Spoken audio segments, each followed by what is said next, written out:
I think most of the fail videos that we get sent in using the GMBN uploader happen on drop-offs, and they can be really bad.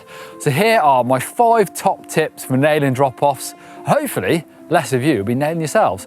But before we get into it, if you like these mountain bike skills videos, don't forget to subscribe and hit that like button.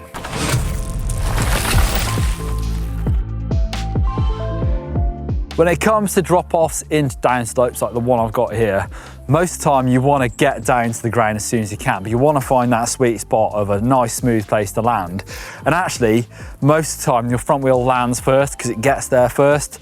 So you don't always want to try and match the angle of the downslope, but then land both wheels at the same time, because that can mean your front wheel ends up landing quite a long way down the downslope, and that could lead to a big compression. When you're landing a drop off the flat, there really isn't going to be a kind of a sweet spot to this. It's all about trying to get it down to the ground kind of as quick as you can. And sometimes it's really good to actually push down off a drop, but you need to have caution when you're doing this. Sort of lowering yourself down to drop off and then pushing down can be a bit sketchy. You need to be super comfortable, and this is where if you do it at the wrong time, you can throw your front wheel down and go over the bars. So I would say do this with caution, and you've got to be confident doing this. But going off that drop off with a bit of speed, even to flat, is going to help you out. It's just going to take out some of that sting of a slow, heavy landing. But more importantly, what it means is your front wheel is just less likely to drop. If you've got that extra bit of momentum, your front wheel is going to come off the end and stay high. If you roll off this slow, or really slow, you can end up hitting your chain ring, and then that can throw you over the bars because the front wheel is just going to plummet. So extra speed, extra momentum should help you out.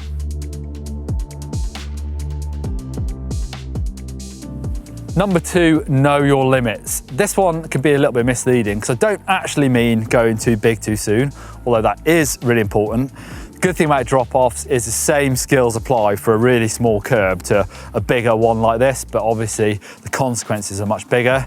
So what I would say is build your confidence on the small drop-offs. Riding something that you're a bit scared of can be a dangerous place to be. Ideally, you want to be nailing drop-offs until you feel really nice, comfortable, and confident, and then you can up the size. But what I actually mean by knowing your limits is your limits of movement on the bike. So knowing the limit of how far you can go back on the bike before your bum hits the rear tyre is super important when it comes to drop-offs. I've talked about this loads in manual videos. It really is a case of learning how to do your manuals with a pump and that L shape, making sure the arms are straight.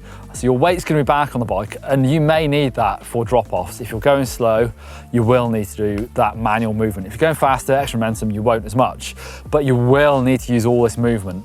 So often again in the fails videos, we see people that just move too far back. They jam their rear end into that back tyre and the bike stalls. And what happens then is literally the back tyre locks up and it sends everyone forward. And they can be the worst crashes. I've seen some really bad ones, these, in the GMBN fails. So people get thrown from the top of a drop-off. As it locks up, they get sent up and over. And obviously there's a big drop-off there, so it's not good. If you look at this example from the Global Bike Festival in Saddleback, I went off this drop-off, it's pretty big actually, and you had to go really slow, so I did use a lot of motion. You can see this is on my Nukeproof Giga 29er, and I just about buzzed my shorts into that rear tyre. Any more than that and I would have been in trouble, because it's a big old drop. But you've got to get used to where that is. And like I say, I will often have like a bit of a stripe on the back of my shorts. If I've had like a proper ride where the tyre was just about buzz my rear end, you need to know exactly where that is so you don't go too far. And 29ers, for me, it's noticeable. I'm 5'10". I do hit that rear tyre quicker. You know, it's not that much bigger than a 27.5, but I do notice it. Number 3, don't pull on the takeoff. As tempting as it can be to try and pull the front wheel into the air, there's 2 main reasons why you shouldn't do that. Often it can go a bit sideways because you don't judge the pull the same on both arms. Check out this video from the Fails GMBN uploader. This is Hazik in Singapore. He goes a little bit sideways. You have to watch this in slow motion to see what really goes wrong. And because he's in the air going sideways, by the time he lands, it's gone completely wrong and he has a big old slide. So this can lead to big crashes, obviously, especially the bigger the drop-off is, the longer you're in the air. So going sideways in the air when you're not expecting it is a horrible feeling. When you're expecting it, it feels cool, like if you're in a whip or whatever, but this is a pretty bad one for drop-offs. So again, this is key to manualing, making sure that you're using your hips, so you're doing the L shape, your bum's getting right back, you're using the limits, so your weight is lifting the front wheel, And then if you really, really have to, sometimes you can cheat a bit and pull on the bars, but that's kind of a last resort for me, because again, what actually happens, another reason why you shouldn't do it, is if you're pulling on the bars, you're actually pulling your weight forward. So you might get a bit of a lift, but then it's just gonna plunge, because now your weight is further towards the bars. If you mistime this, the front wheel is dropping, and hopefully not, you go over the bars.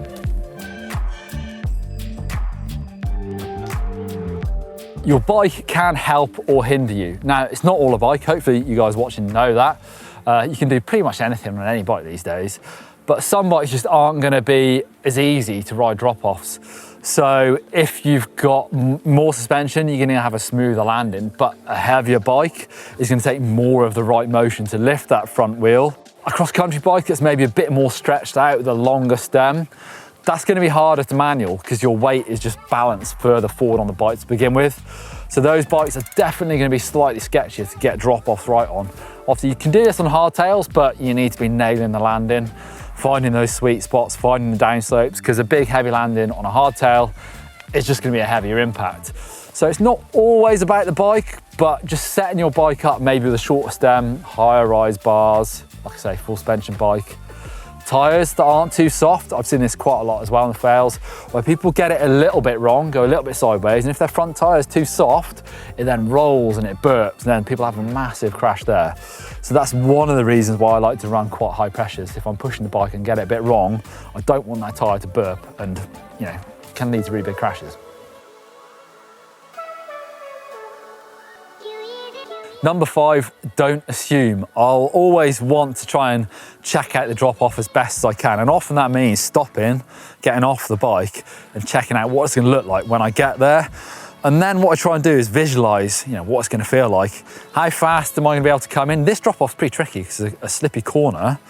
So I can't go too fast, otherwise I risk sliding here and then falling off the drop-off. But I wanna come in with enough speed so I don't have to do a manual too much, keep the front wheel up. So I really look at it as well, so I know what it's gonna feel like when I get here.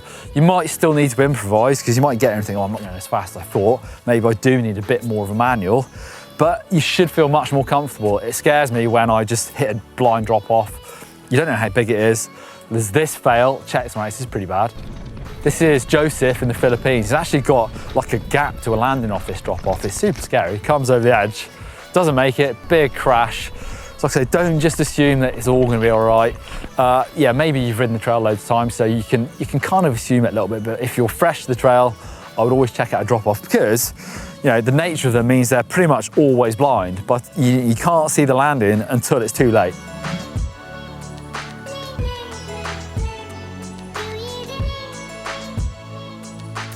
All right, so there's my 5 top tips for getting drop-offs good. If you've got any questions, leave them down below. I will try and jump into the comments, or if there's any other things, any other obstacles you're really struggling with, I can make another video about it. Definitely let us know down below. And of course, thumbs up and subscribe.